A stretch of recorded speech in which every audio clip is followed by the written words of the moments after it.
Bienvenue dans le labo d'Hippocrate. Je suis Léo, médecin en fin de formation, et chaque semaine, je vous accompagne pour mieux comprendre le fonctionnement de votre corps et de votre santé. Ensemble, nous découvrirons des conseils pratiques basés sur la science, des avancées fascinantes issues des dernières études et les expertises d'invités inspirants. Vous méritez une santé optimale et un bien-être durable. Ici, on transforme la théorie en action concrète. J'espère que vous êtes prêts à atteindre la santé que vous méritez. On est parti pour l'épisode du jour. Igal, bonjour. Oh. Bienvenue dans le labo d'Hippocrate. Comme à mon habitude, je vais te demander de te présenter un peu aux auditeurs du jour. Alors, je suis Igal Boujna, je suis ophtalmo à Lyon et je vulgarise de l'ophtalmologie sur les réseaux et mon pseudo c'est Docteur. Ok, ça fait combien de temps que tu fais ça? Ça fait 3 ans, je crois. D'accord, donc un bon bout de temps, et puis tu totalises beaucoup de personnes qui te suivent. Ça a l'air d'intéresser les gens de ce sujet-là. Donc c'est plutôt chouette. Il n'y a pas que ce sujet-là qui l'intéresse, mais ouais. C'est quand il y a des trucs un peu plus légers où c'est plus intéressant, enfin, où les gens suivent un peu plus, mais après, je fais un peu pour intéresser les gens, il faut quand même surtout sur l'ophtalmologie, qui est une spécialité peut-être que on fait moins attention à sa santé visuelle. Enfin, globalement, tant que ça va bien, ça va bien. Et finalement, les systèmes optiques, bah, on se pose pas la question de savoir comment ça marche, on les met, puis c'est bon, ça marche. Donc voilà. Enfin, ça, c'est mon ressenti.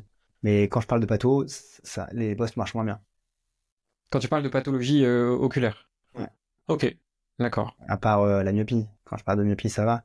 Ouais. Et encore, quand je parle de myopie pour montrer comment les gens voient, ça les aime bien. Mais après, quand je parle de la myopie en général, ça c'est un petit peu plus difficile. Parce que les gens, au final, se sentent peut-être pas forcément concernés, connaissent pas trop les maladies, je pense.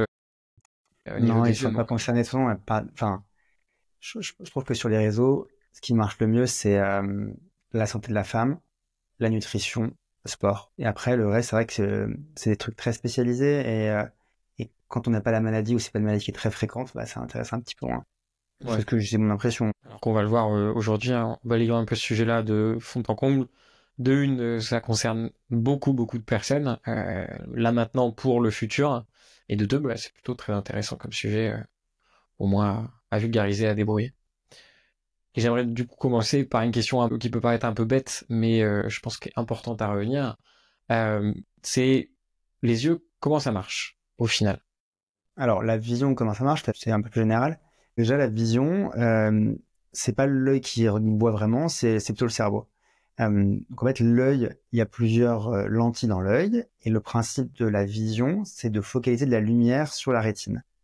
Et donc la lumière, elle va arriver, c'est la lumière du soleil qui réfléchit sur un objet, et après, donc cette lumière va arriver sur la rétine va envoyer l'information vers le cerveau, et le cerveau va analyser cet influx électrique, parce que c'est un influx électrique, et derrière, ça va faire qu'on va analyser cet influx électrique comme un objet ou une forme, voilà. Et donc l'œil, anatomiquement, il y a plusieurs parties. Il a deux lentilles, l'œil. Donc il y a deux lentilles qui permettent de focaliser sur la rétine.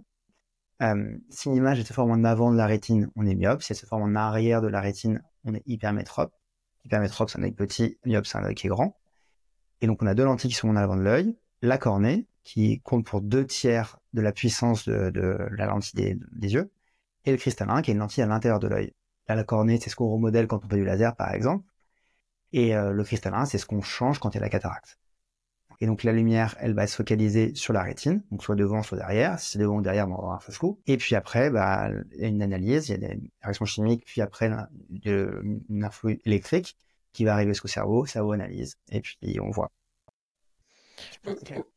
Ouais, complètement. Et au final, c'est vrai que j'entendais pas mal de fois que les yeux sont le prolongement du cerveau en lien direct avec l'extérieur. Alors, c'est la rétine. Enfin, pour moi, c'est plutôt la rétine qui est du cerveau et la cornée et le cristallin et puis l'avant de l'œil, c'est pas vraiment un système, c'est pas neurologique. Enfin, c'est pas un système neurologique. Parce que c'est ce qui va permettre de focaliser et qui va faire la réaction chimique, c'est plutôt la rétine. Donc l'œil au final, c'est comme une loupe qui vient mettre le faisceau sur la rétine pour que la rétine transmette la réaction et l'influx nerveux. C'est pour ça qu'on refait l'avant de l'œil, mais on sait pas refaire l'arrière de l'œil. Les greffes de rétine ou les rétines artificielles, pour l'instant, ça marche pas bien parce que c'est du cerveau. Ouais. Et aujourd'hui, on sait pas greffer un cerveau. Et les nerfs optiques, bah, toute la rétine, en fait, les sites de la rétine, elles vont se rejoindre et elles vont partir vers le cerveau, et ça, c'est le nerf optique. Et là, au niveau de la rétine, justement, il y a différents types de cellules qui permettent de voir, de voir différents types de choses. Il y a les cônes et les bâtonnets. Les cônes, c'est plutôt la vision centrale, la vision fine. Les bâtonnets, c'est plutôt la vision périphérique, plutôt les formes et plutôt c'est plutôt noir et blanc. Et en fonction de l'endroit de la rétine, il y a plus ou moins de cônes et de bâtonnets, et ça fait une vision qui est plus ou moins fine en fonction de l'endroit où on voit. Mais les bâtonnets vont être plus sensibles aussi à la lumière, dans le sens que la pénombre ils vont mieux fonctionner que les cônes. Et donc après, ça découle de certaines maladies qui peuvent être atteindre les cônes ou les bâtonnets. Et après, ça reste hyper. Mais voilà, globalement, il y a deux types de cellules. Et elles ont aussi des formes qui sont un peu différentes. Et une façon dont l'influx électrique il arrive vers la rétine, vers le cerveau, de façon un petit peu différente également. Ok. Et t'as commencé justement à aborder un peu ce sujet-là des troubles de la réfraction. Donc la réfraction, c'est tout simplement comment la lumière passe et atteint la rétine au final. Donc on a la myopie, l'hypermétropie. Les deux principaux, enfin, on a myopie et hypermétropie, c'est un œil trop grand ou trop petit, ou une cornée trop bombée ou trop plate, que c'est la même chose, c'est que l'image, si la cornée elle est trop bombée, l'image elle va se former en avant, et si elle est trop plate, l'image elle va se former en arrière. Donc ça, c'est les deux principales pathologies, défauts visuels. J'appelle pas ça pathologie parce que pathologie pour moi c'est une maladie, et la myopie ou le défaut de vision, c'est pas vraiment une maladie, sauf quand on a une très forte correction, donc un œil très petit ou un œil très grand, et là ça devient une maladie. Parce qu'il peut y avoir des complications, il y a une malvision, mais un défaut de vision, bah, c'est compensé, et derrière, c'est pas vraiment une maladie. Quand je trouve, et puis c'est pas vraiment une définition de maladie. Donc on a l'hypermétropie et la myopie, et ce qu'on a aussi, c'est ce qu'on appelle l'astigmatisme. L'astigmatisme, c'est le fait que souvent c'est un problème de cornée. La cornée elle est plus bombée d'un côté que d'un autre. Donc l'image d'un point, c'est plus un point, c'est deux. Et derrière, on voit flou ou déformé. Et l'autre, dernier trouble de la vision, c'est la presbytie. C'est un problème de près, c'est un problème qui est lié à l'âge. On a le cristallin, donc la deuxième lentille qu'on a dans l'œil, qui elle permet de faire l'accommodation, qui permet de faire la mise au point. C'est-à-dire que l'œil, il voit très bien, il voit bien de loin, mais pour voir de près, il a besoin d'accommoder, il a besoin de faire une mise au point comme un appareil photo. Et donc cette mise au point, elle est faite par le cristallin. Et en fait, le cristallin, avec l'âge, il va se rigidifier, et les muscles qui le font bouger, ils vont avoir du mal à déformer le cristallin, et ça fait la presbytie. On n'arrive plus à voir de près. D'accord. Et ça, c'est une pathologie pour le coup qui avance avec l'âge, qui apparaît avec l'âge. À partir de quel âge à peu près? Ça commence, le vieillissement un peu du cristallin, c'est vers entre 35 et 40 ans, et la presbytie, elle commence plutôt vers entre 42 et 45. Ok, donc c'est quand même moyenne, très jeune. après, ça peut être plus tard ou ça peut être plus tôt, hein, mais en moyenne, c'est plutôt vers 42 ans. Ok. Et au final, quand on a ces anomalies-là, typiquement myopie, hypermétropie, c'est des choses qui sont congénitales. Ah oui et non. L'hypermétropie, oui, parce qu'un œil petit, il va rester petit. Enfin, souvent, c'est le cas. Et en fait, la myopie, là, aujourd'hui, on assiste à une épidémie de myopie. Il y a plusieurs causes. Effectivement, il y a le côté génétique, parce que il y a un pas génétique dans la malvision. Mais il y a aussi les habitudes de vie. En fait, l'excès d'accommodation favorise la myopie. Parce que quand on est myope, on voit très bien de près. Et du coup, l'œil a tendance à se myopiser. C'est nos habitudes de vie qui font qu'on se myopise. Effectivement, on a un écran tout le temps sur la plate, toujours dans la main, hein, donc le téléphone, les ordinateurs, mais ça peut être les livres aussi, parce qu'il y a des myopies scolaires aussi. Avant, il y avait plus que maintenant, parce que maintenant, on va dire que c'est à cause du téléphone, ou de l'ordi, mais le fait de solliciter beaucoup sa vision de près, ça favorise la myopie. Donc les habitudes de vie, elles ont une grande raison pour laquelle il y a énormément de myopie. Et en 2050, c'est la moitié de la population mondiale qui sera myope, voire plus. A priori, dans les stats, ça serait même plus que ça. Ok, bon, tu seras pas en manque de travail au moins, c'est un peu... J'espère pas. Je sais pas, parce qu'après moi, ça fait remplacer par des machines et par des trucs. Donc, du coup, je sais pas, on verra. Et du coup, les traitements pour corriger un peu ces troubles de la réfraction, donc il y a les lunettes que tout le monde porte, les lentilles aussi qui sont au final des lunettes au plus proche des yeux. C'est quoi l'objectif de ces deux appareillages, je sais pas si on peut dire ça comme ça, mais... C'est une compensation du défaut de vision. C'est pas une correction du défaut de vision. Des fois, les patients me disent, je comprends pas, je vois mal, je porte tout le temps mes lunettes. Oui, en fait, c'est pas pour corriger, c'est pour compenser. Effectivement, quand on a notre correction optique, on va bien voir, et quand on les a pas, on verra pas. Après, dans les lentilles, il y a d'autres types de lentilles. Par exemple, il y a un truc qui s'appelle l'orthokératologie. C'est des lentilles qu'on met la nuit, ça va modifier la forme de la cornée, un peu comme quand on fait au laser, sauf que là c'est réversible. Et du coup, la journée, on met rien. Donc la nuit, on met un truc qui appuie sur l'œil, et la journée, on met pas de correction. Donc après, effectivement, il y a le laser, ou le laser, enfin en tout cas la chirurgie. Il y a soit du laser, soit des implants, parce on met un système optique dans l'œil, ou la mettre dessus, on la met dedans. En chirurgie, on rajoute quelque chose. Un implant, on appelle ça du FAC, c'est-à-dire qu'on garde le cristallin. Soit on vient avec le cristallin, qui est une lentille naturelle, on passe par une lentille artificielle, avec, on peut compenser les défauts de vision, tous les défauts de vision. Et ça, souvent, c'est quand on fait la cataracte. On peut le faire à visée réfractive également. Et, euh, et donc, c'est à peu près tout ce qui existe pour le moment pour compenser les défauts de vision. Je crois qu'il y a aussi, effectivement, on pourrait se mettre un écran devant avec une caméra qui regarde au fond, mais bon, l'intérêt de mettre un écran sur le devant, je suis pas sûr que ce soit très intéressant, parce qu'aujourd'hui, il n'y a pas trop ça dessus. Euh, et puis, dans la recherche, on essaye je sais pas si t'as vu passer, mais il y a eu, à un moment, ça faisait un peu le buzz, des gouttes, ça s'appelle les nanodrops, c'est des gouttes qui vont me permettre de changer l'indice de réfraction de la cornée. Et donc, du coup, ça veut dire que on change la consistance de la cornée. Et du coup, en optique, il y a plusieurs façons de dévier des, euh, des faisceaux lumineux. Il y a soit effectivement la courbure, soit l'indice de réfraction, l'indice du milieu, qui va avoir un effet sur le fait que le rayon va se déplacer. Et donc, du coup, on s'est dit, si on changeait l'indice de réfraction de la cornée, potentiellement, on pourrait corriger des défauts de vision. Bon, c'était un effet d'annonce parce que ça marche moyen, mais ils sont encore en étude dessus, donc peut-être que ça arrivera, peut-être que ça marchera. En tout cas, aujourd'hui, c'est pas encore. Mais Ouais, les alors, perspectives d'avenir. voilà. Mais plus il y a des nouveaux trucs, mieux c'est. Hein. Enfin, je pense que c'est bien pour les gens. Et puis, Complètement. Et le laser, c'est quelque chose qui est définitif ou après, quand la presbytie va arriver, de toute façon, ce sera... ce qu'on fait, c'est pas définitif dans le sens où l'œil va continuer à vieillir. Et puis, si on change pas trop nos habitudes de vie, bah, il va y avoir une évolution comme ça devait évoluer. Après, souvent, les évolutions myopiques, elles sont plutôt entre 8 et 15 ans. C'est là où il y a le plus grosse évolution. Donc, c'est à ce moment-là, effectivement, qu'on va faire. On a des traitements qui vont freiner la myopie. Je sais pas si on en parle après, mais on fait des traitements qui viennent de freiner la myopie. Et puis après, normalement, après 21, 23 ans, ça bouge plus trop. Mais c'est pas une stabilité parfaite. Donc, on peut pas dire que c'est à vie ce qu'on fait. Par contre, le bénéfice d'avoir été opéré, bah, il a quand même à vie. Alors, quelqu'un qui a -1, on le met à 0. Et s'il a -1 dans 10 ans, bon, il dira que ça sert à rien, sa chirurgie. Le mec qui a -7, on le met à 0. 10 ans après, il a -1. Lui, il sera quand même content au bout de 10 ans. Donc, en fait, c'est toujours, il y a un peu de relativité dans ce qu'on fait. Et, et par contre, quand on opère les yeux, donc après 50 ans, quand on change le cristallin, par exemple, bah là, ça bouge plus trop. Parce que, ce qui fait, ce qui fait évoluer la presbytie, c'est le cristallin qui se densifie.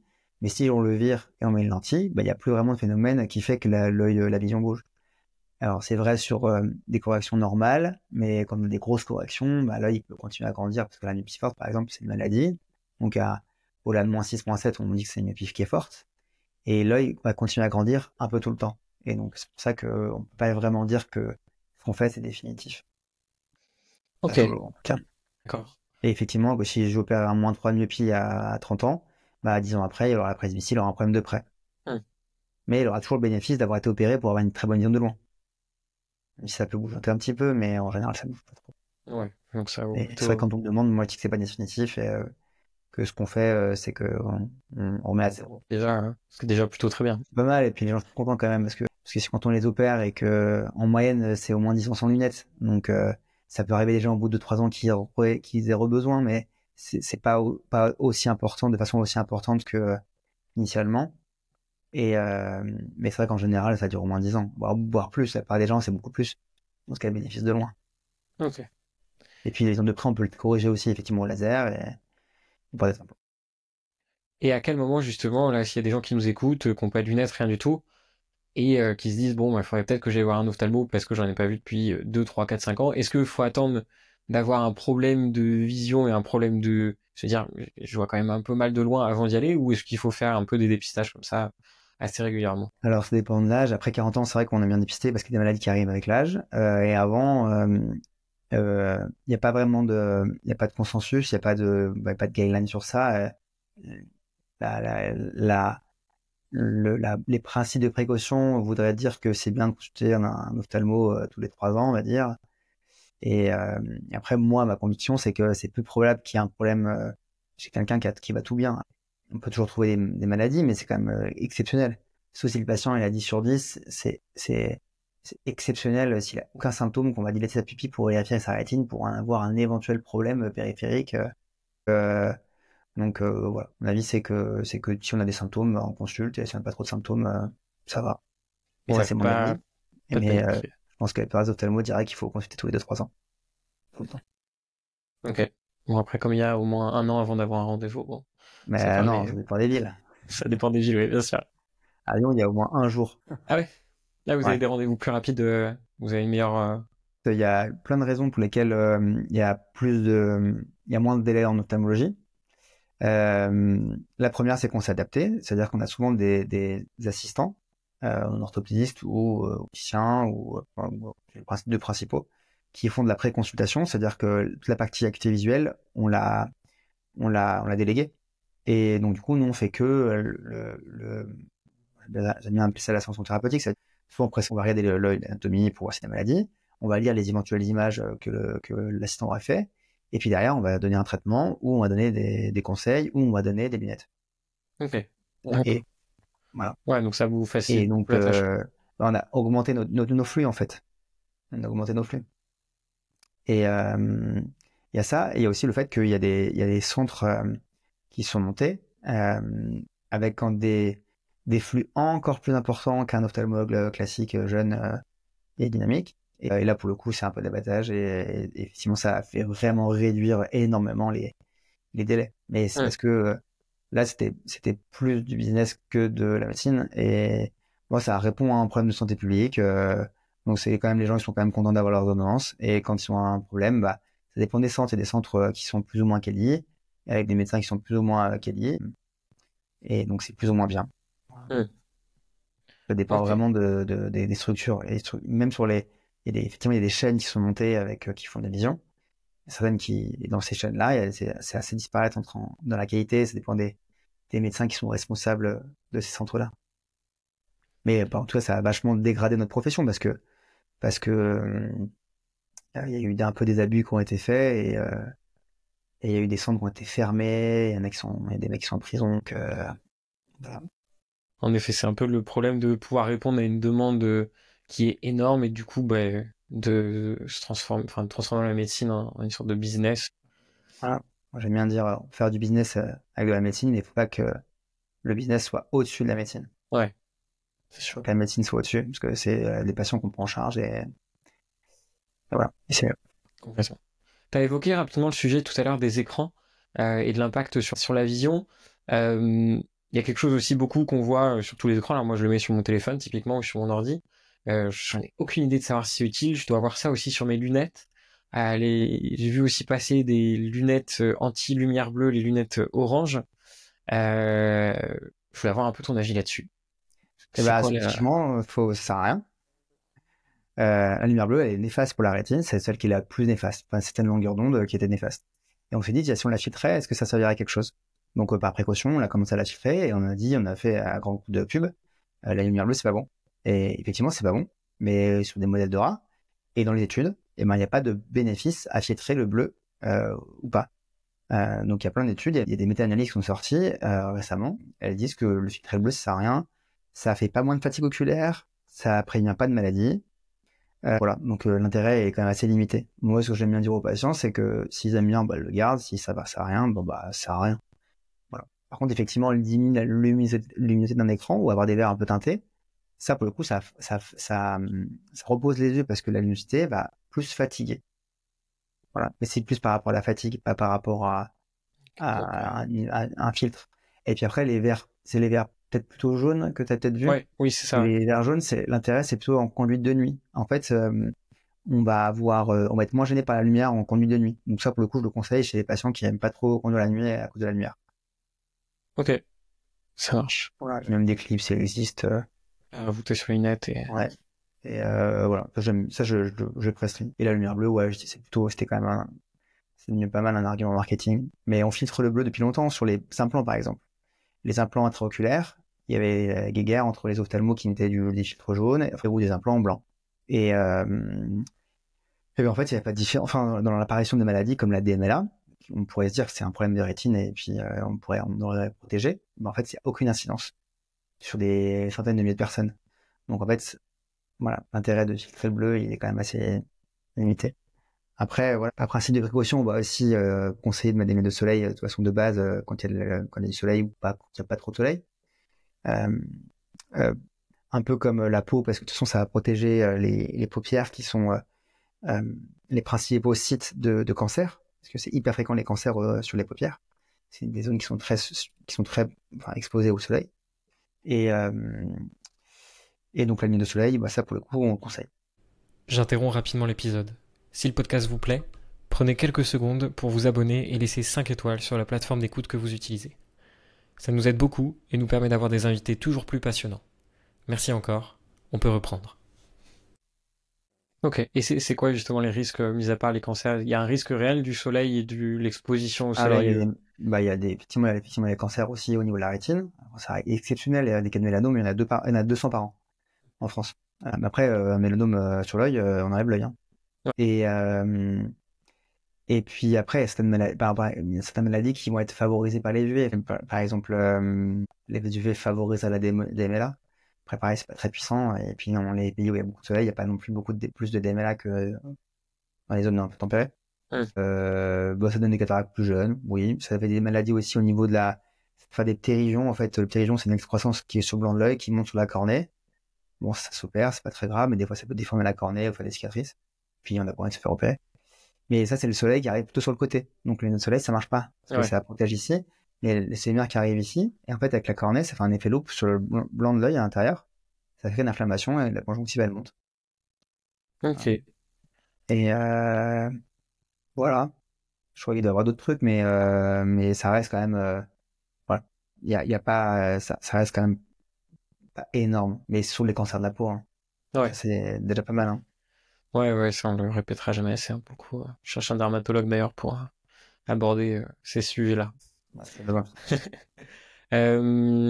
T'as abordé plusieurs fois ce sujet, justement, la DMLA, petit acronyme pour parler d'une maladie qui touche une bonne partie de la population.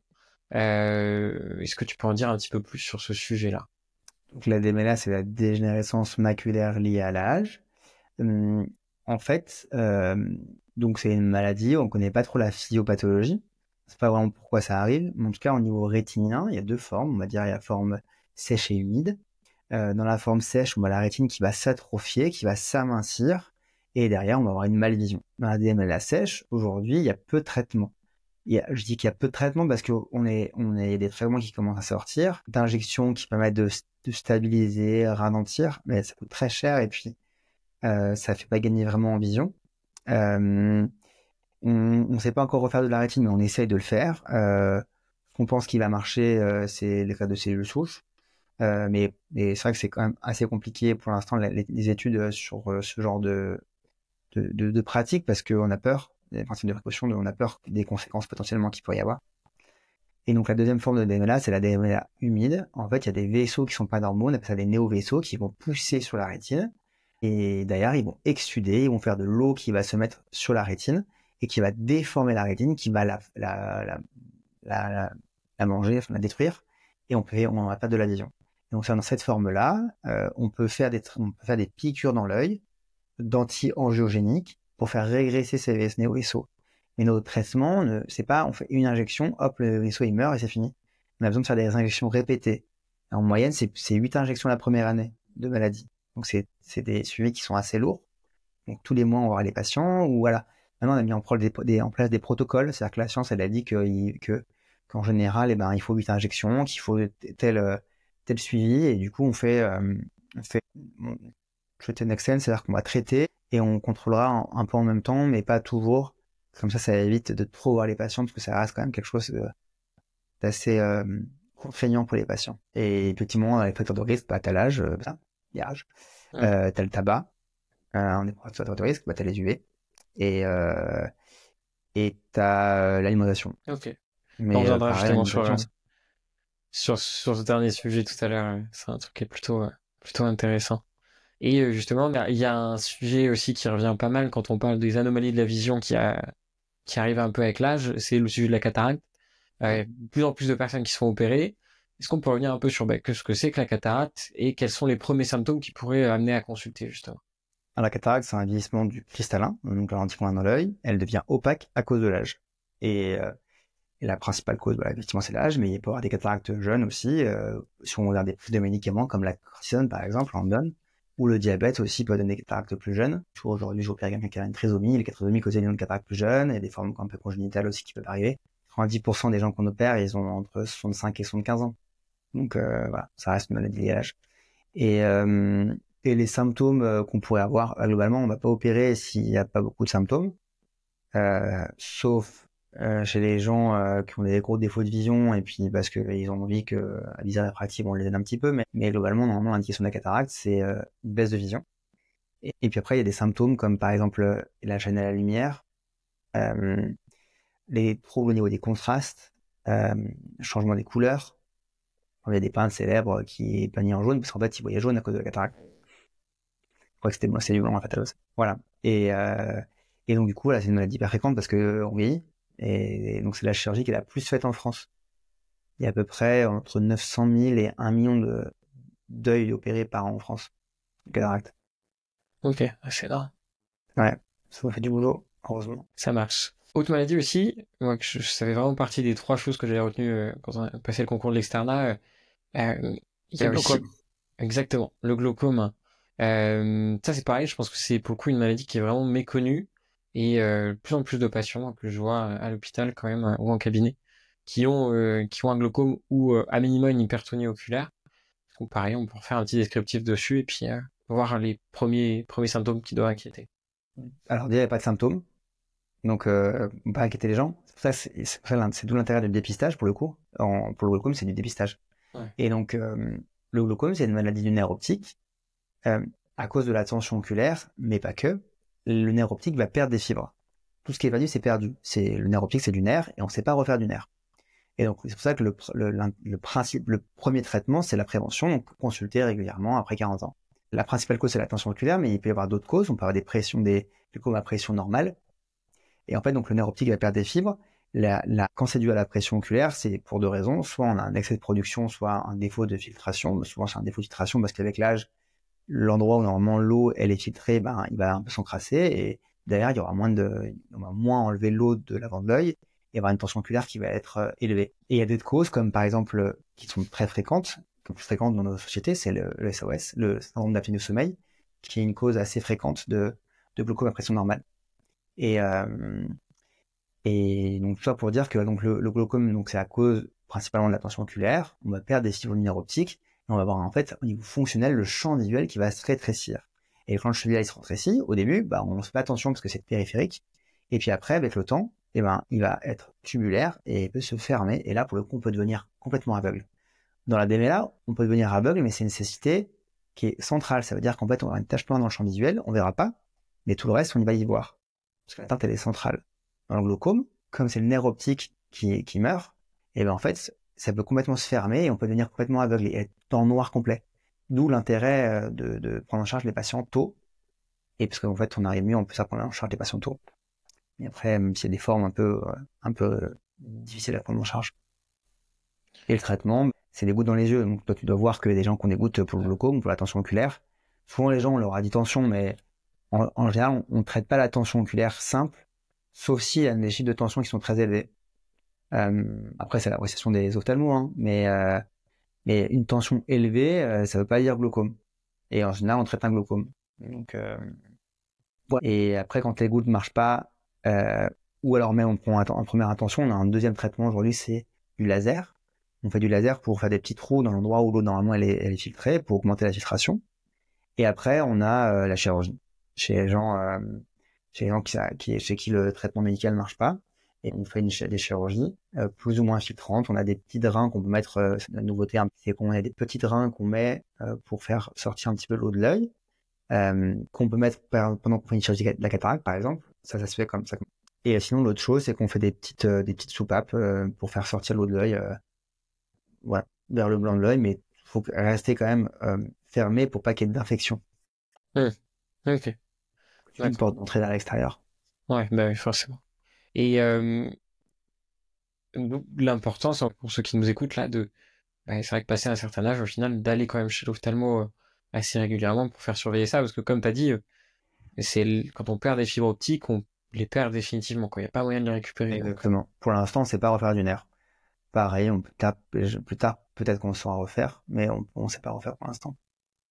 Est-ce qu'il y a d'autres maladies que les 3 que je viens de citer là, qui te semblent importantes qui sembleraient importantes à aborder pour ceux qui nous écoutent?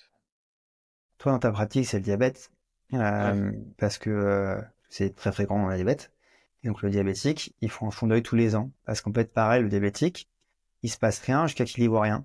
Et donc du coup, avant d'avoir des atteintes rétiniennes sévères, on parle d'atteintes rétiniennes qui sont légères, et on peut faire des traitements préventifs pour éviter d'avoir des pertes de vision. Et les patients diabétiques, s'il y en a qui nous écoutent, il y a une surveillance qui est faite régulièrement?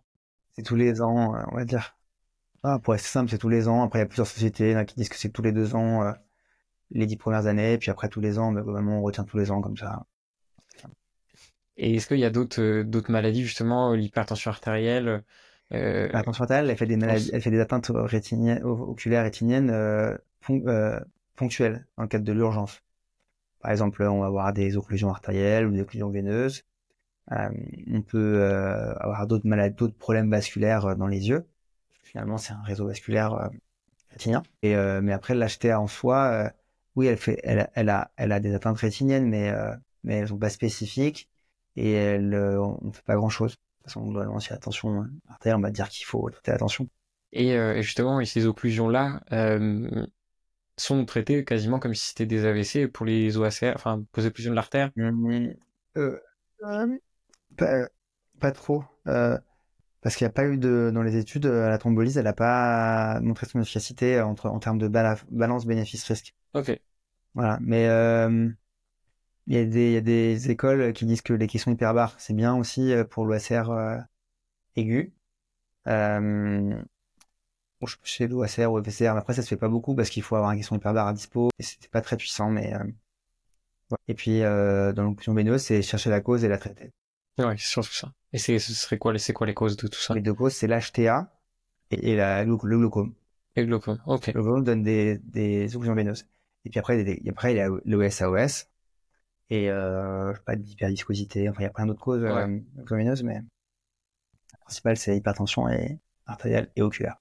Donc au final, c'est intéressant de se dire que des maladies qui touchent un peu tout le corps dans son entier, enfin qui touchent les vaisseaux comme l'hypertension artérielle, mais qui a des impacts au final partout. Ouais. Au même titre qu'en ophtalmo, on a beaucoup de maladies aussi auto-immunes qui ont des atteintes oculaires. Donc on va avoir des uveites qui sont soit de l'avant de l'œil, soit de la partie rétinienne, soit de la partie moyenne de l'œil. Et donc c'est pas rare qu'on ait des patients avec des inflammations rétiniennes qui sont secondaires des maladies auto-immunes. Et il y a aussi un sujet, c'est vrai que je regardais mes notes là que j'avais pas pensé aborder, c'est tout ce qui touche au traumatisme au niveau de l'œil. Typiquement, je suis en train de faire un travail à la meuleuse de main, je me prends une petite maille ou quelque chose dans l'œil. C'est quoi la conduite à adopter? Qu'est-ce qu'il faut surtout pas faire? Qu'est-ce qu'il faut faire? Alors moi, je conseille pas de prendre un aimant et d'aller enlever son truc. Oui, mais sur les réseaux, je l'ai vu, hein, j'ai vu plus d'une fois. Faut que je fasse une mise dessus d'ailleurs, mais je peux le temps. Enfin, c'est pas que je peux le temps, mais je vais pas tout faire. Non, je conseille pas de prendre un aimant parce que déjà, non, on prend pas les aimants. Et parce qu'en fait, quand on a un aimant, on a l'aimant et puis on sait pas vraiment où est le corps étranger et puis il peut passer par autre part. Donc, faut pas faire ça. Globalement, si on voit le corps étranger et on passe du sérum fi, s'il part, il part. S'il part pas, on va voir l'ophtalmo, on va aux urgences. Et après, soit l'ophtalmo, soit le médecin traitant, soit le médecin G, enfin en tout cas aux urgences, on va l'enlever souvent avec une fléchette, avec une aiguille. On va essayer de le capter, on va le prendre à l'aiguille, ou alors des fois moi j'aime bien essayer la pince. Des fois j'arrive à l'enlever en entier. Et des fois il est vraiment calé dans la cornée et ça commence à rouiller. Soit parce que le patient il a attendu un petit peu, mais ça fait rouiller. Et puis derrière le risque c'est d'avoir des cicatrices sur la cornée qui sont plus ou moins profondes et qui peuvent déformer la cornée et créer de l'astigmatisme irrégulier. Ok. La cornée, effectivement, comme je dis, l'astigmatisme, c'est la cornée qui est bombée d'un côté et plate de l'autre, mais ça peut être aussi une cornée qui est irrégulière. Ouais.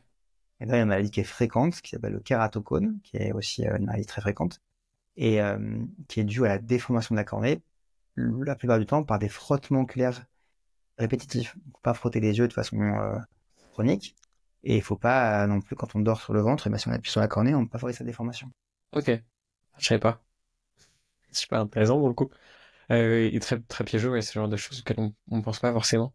Et autre question, parce que c'est déjà arrivé, moi je sais que c'est arrivé à mon père, euh, un coup au niveau de l'œil, un poteau ou quelque chose comme ça, pris au niveau de l'œil comme ça, et d'un seul coup, on a une partie de la vision qui disparaît. Euh, c'est, ça peut arriver qu'on se déchire complètement la rétine. Ouais, oui, alors il y a des décollements de rétine, ça, ou des chocs au niveau rétinien. Alors, post-traumatique, moi je trouve que ça reste quand même plutôt rare.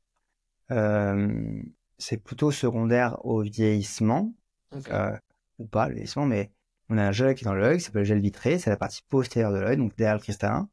Et ce gel, quand on est jeune, il est adhérent à la rétine.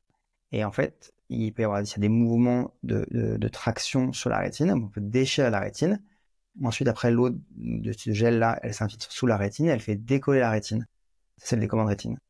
Et donc, c'est vrai, et post-traumatique, là, je pense que s'il a vu flou ou d'un coup, alors si ça persiste, bah, il peut y avoir plein de trucs, hein, comme le fait d'avoir une griffe sur la cornée ou éventuellement du sang dans l'œil. Mais si c'est transitoire, si on a la tension oculaire qui a monté d'un coup, quand la tension est très élevée, bah, en fait, ça coupe l'influx électrique et derrière, bah, on voit plus rien. Et donc, c'est plutôt que je pense que s'il voit plus d'un coup et puis ça revient, c'est peut-être le choc Ok, qui donne ça. d'accord, intéressant. Je vous coupe quelques secondes pour vous dire que si vous souhaitez contester certaines choses qui ont été dites durant l'épisode, suivez le lien en description pour déposer vos réclamations avec études et preuves à l'appui. Je ferai un épisode bonus regroupant toutes les mises à jour. On peut reprendre. Autre point que je voulais vraiment aborder avec toi pour le coup, parce que je trouve très intéressant, et ça, on en entend parler partout et on en entend des vertes et des pas mûres sur l'alimentation justement et son impact sur les yeux, la vision. Alors on entend beaucoup parler du carotène, bêta-carotène, des oméga 3, toutes ces choses-là. Et qu'est-ce que dit la science un peu à ce sujet-là? Qu'est-ce qu'une bonne alimentation au final? Euh, Elle dit pas grand-chose, parce qu'en fait, Ouais. c'est dur de faire des études, de prendre quelqu'un, de piquer les pieds, voir ce qu'il a mangé, et puis derrière, voilà, après, on peut regarder sa santé oculaire. On peut extrapoler les régimes méditerranéens, si tu veux. Donc, vraiment, on dit qu'il faut manger avec des aliments riches en antioxydants. Je pense que c'est pareil, hein, c'est équilibré. Les oméga 3, eh ben, en fait, alors, le- les seuls compléments alimentaires qui sont reconnus par la science, effectivement, c'est les oméga 3 et encore pas sur toutes les études, mais en fait, ça améliorerait tout ce qui est sécheresse oculaire. Pas la sécheresse oculaire, c'est une maladie une maladie ou bon, je sais pas si on appelle ça une maladie, mais un syndrome qui qui est assez embêtant pour les personnes qui en souffrent. Alors, les sécheresses qui sont légères, on met des petites gouttes et ça va, et des sécheresses qui sont modérées, donc on met des gouttes et ça va, mais il faut en mettre plus souvent, et les sécheresses sévères où c'est hyper invalidant. Et donc les oméga 3 peuvent avoir un effet dans le traitement de la sécheresse oculaire. Donc ça peut nous arriver de donner des oméga 3. Et après, dans le bêta-carotène, dans les traitements de la DMLA, mais avant d'avoir une DMLA, en préventif, on donne des compléments alimentaires avec des études qui sont pareilles, qui sont pas non plus hyper... ça va reparler ma télé. Des études qui sont pas très très puissantes, qui disent qu'il faut on donne des compléments alimentaires. Donc c'est des antioxydants, des oméga 3, des oméga 6, et puis effectivement le bêta-carotène, vitamine C, E, et voilà. Et lutéine et xéaxanthine. Voilà, donc dans les compléments alimentaires, il y a ça, avec plus ou moins des doses, mais par exemple le bêta-carotène dans les études, quand on en a donné trop, ça favorisait le cancer du poumon. Donc il faut... c'est pour ça qu'il y a des études, hein, c'est pour vérifier l'innocuité des trucs. Donc les compléments alimentaires, c'est sympa, mais c'est pas toujours, comment dire, quand c'est pas nécessaire, moi je trouve que c'est pas nécessaire. Et puis Mm. en médecine, c'est vrai que on manque de puissance sur les études sur les compléments alimentaires. C'est vrai que voilà, moi spontanément, je fais partie de ceux qui disent voilà, plutôt la précaution. Et puis voilà. Donc moi, j'en prescris que voilà, sécheresse oculaire oméga 3, j'essaye. Il y a 2-3 marques qui font ça, de toute façon c'est pas remboursé, donc voilà. Et puis après, dans la DMLA, pareil, dans la maculopathie liée à l'âge, donc c'est le stade précurseur de DMLA, il n'y a pas la dégénérescence, il n'y a pas l'atteinte rétinienne à ce moment-là, il y a que ce qu'on appelle des drusènes, il y a des déchets qui se forment sur la rétine. Donc quand on voit ces déchets-là, eh ben, on peut donner des compléments alimentaires. Et puis après, tu as d'autres trucs euh, qui seraient neuroprotecteurs, qu'on donne vite fait quand on peut plus, quand on n'a pas grand-chose à donner, qu'on a des glucomes qui sont sévères. ou des neuropathies sévères de nerfs optiques. Bon, des fois, on donne des compléments alimentaires, mais c'est pas très puissant comme étude. Et j'entendais parler, enfin, je voyais une vidéo aussi passer une fois, des œufs, donc quoi, c'était aussi quelque chose, un aliment qui était bénéfique pour la vision. Les œufs, je l'ai pas vu. Après, peut-être les protéines, mais je l'ai pas vu les œufs. Non, j'ai vu dans certains fruits, là, a priori, ce serait le raisin qui serait le plus. En fait, des fois, dans des études, ils vont te dire que c'est mieux, mais tu sais pas vraiment pourquoi c'est mieux. Enfin, tu vois, quelle est leur raison, qu'est-ce qu'ils ont regardé pour dire que c'est mieux. Voilà. A priori, c'est le raisin. Très bien. Mais comme, Donc, et du vin. comme je disais à chaque fois sur les épisodes qu'on tourne, c'est vrai que les compléments alimentaires ont quand même beaucoup le vent en poupe en ce moment. On leur donne un peu les comme solution miracle pour pas mal de pathologies, pas mal de maladies ou de choses comme ça. Voilà, dis que de base, c'est quand même quelque chose qui est fait pour complémenter avant toute chose une alimentation qui est... Voilà, après, il y a des médecins qui sont spécialisés en micronutrition et qui ne joueront pas que par ça. Voilà, c'est vrai que quand c'est pas ta surspécialité, bah, tu te fies un petit peu aux études que tu vois passer, tu te fies.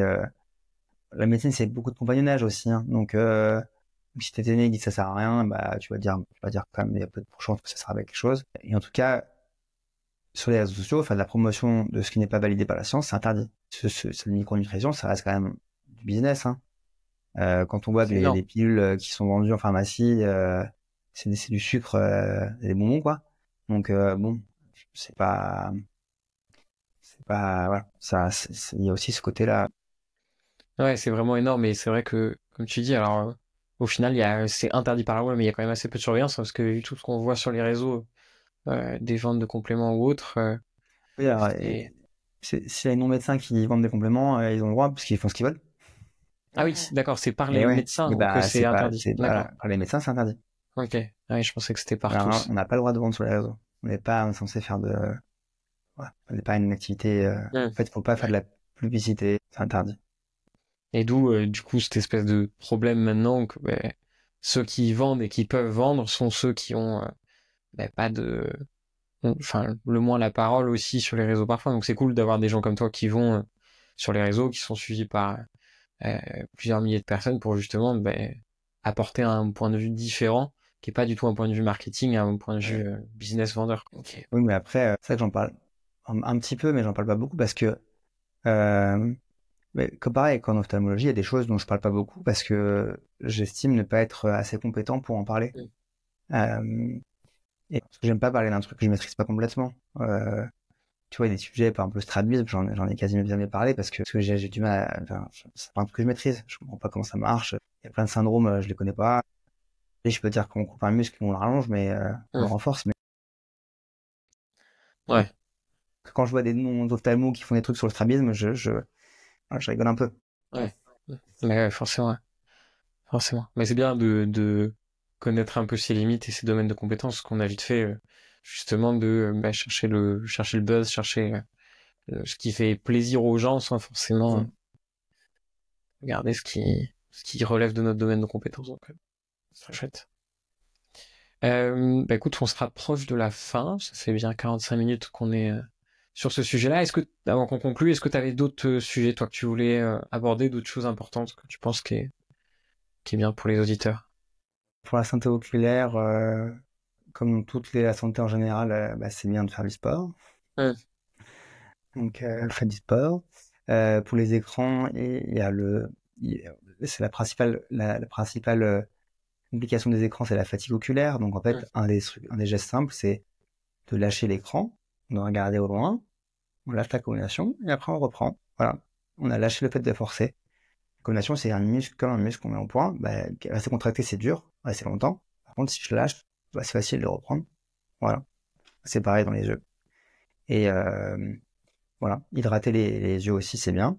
Dès qu'on a des symptômes, bah, faut hydrater avec des larmes artificielles qu'on achète en pharmacie. On a des mires de marque qui marchent très bien. Tout sans conservateur, parce que pareil, les conservateurs, ça va favoriser, bah, ça va diminuer la surface oculaire. Dans la prévention en général, bah, l'alcool aussi, c'est pas bon, spécialement pour les yeux. Euh, et, voilà, bah, après, c'est des symptômes oculaires, bah, faut essayer de consulter, quoi. Ouais. Ouais. Et si on perd la vue complètement aussi, parce que ça peut être un signe d'AVC. Oui. Quand c'est tout noir d'un coup, ça peut être un accident ischémique transitoire.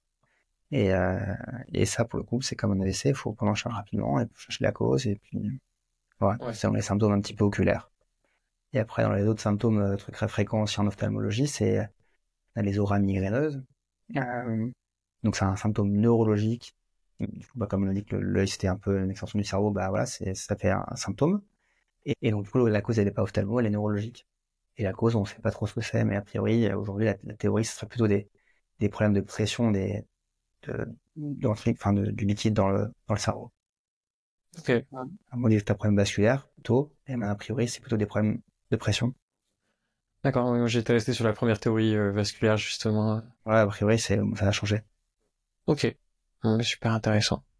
Bah parfait, écoute, t'as répondu en plus à ma petite question de conclusion de dire un peu les 5 points importants justement pour prendre soin de Voilà. ses yeux, soin de sa santé. Régulièrement, plus ou moins régulièrement en fonction des maladies qu'on a, en fonction de l'âge qu'on a.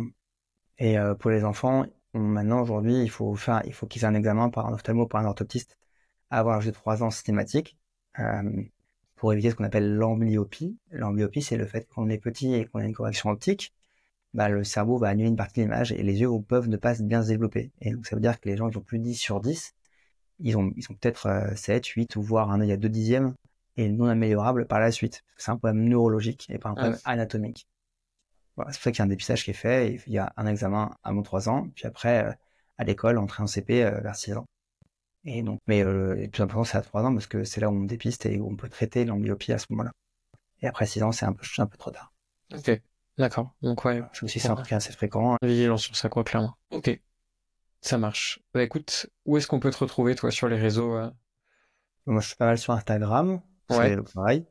Je suis un peu sur TikTok, mais je suis pas la cible, je communique moins bien. Enfin, non, je fais un peu les mêmes choses. Des fois, je suis un peu un truc un peu différent, mais dans ma façon de communiquer, ça marche moins bien sur TikTok. Je suis un peu YouTube, mais c'est dur. Et puis, j'aurais bien aimé faire des formats longs, mais je le fais jamais. Donc, donc ça, c'est anecdotique. Et puis après, ce qui est pro, bah, sur LinkedIn, moi, je communique aussi pas mal sur LinkedIn. Ouais. Pour le coup, c'est plutôt quand je fais des congrès ou des choses un peu plus professionnelles. Ok, ça marche. Bah parfait. Écoute, on va pouvoir clôturer l'enregistrement, puis je te garde 5 secondes le temps que ça s'enregistre. Merci d'avoir écouté l'épisode jusqu'à la fin. Vous avez maintenant des outils pour prendre soin de votre santé au quotidien. Si ce n'est pas déjà fait, n'oubliez pas de vous abonner et de mettre 5 étoiles. Nous on se retrouve dans 2 semaines. Ciao.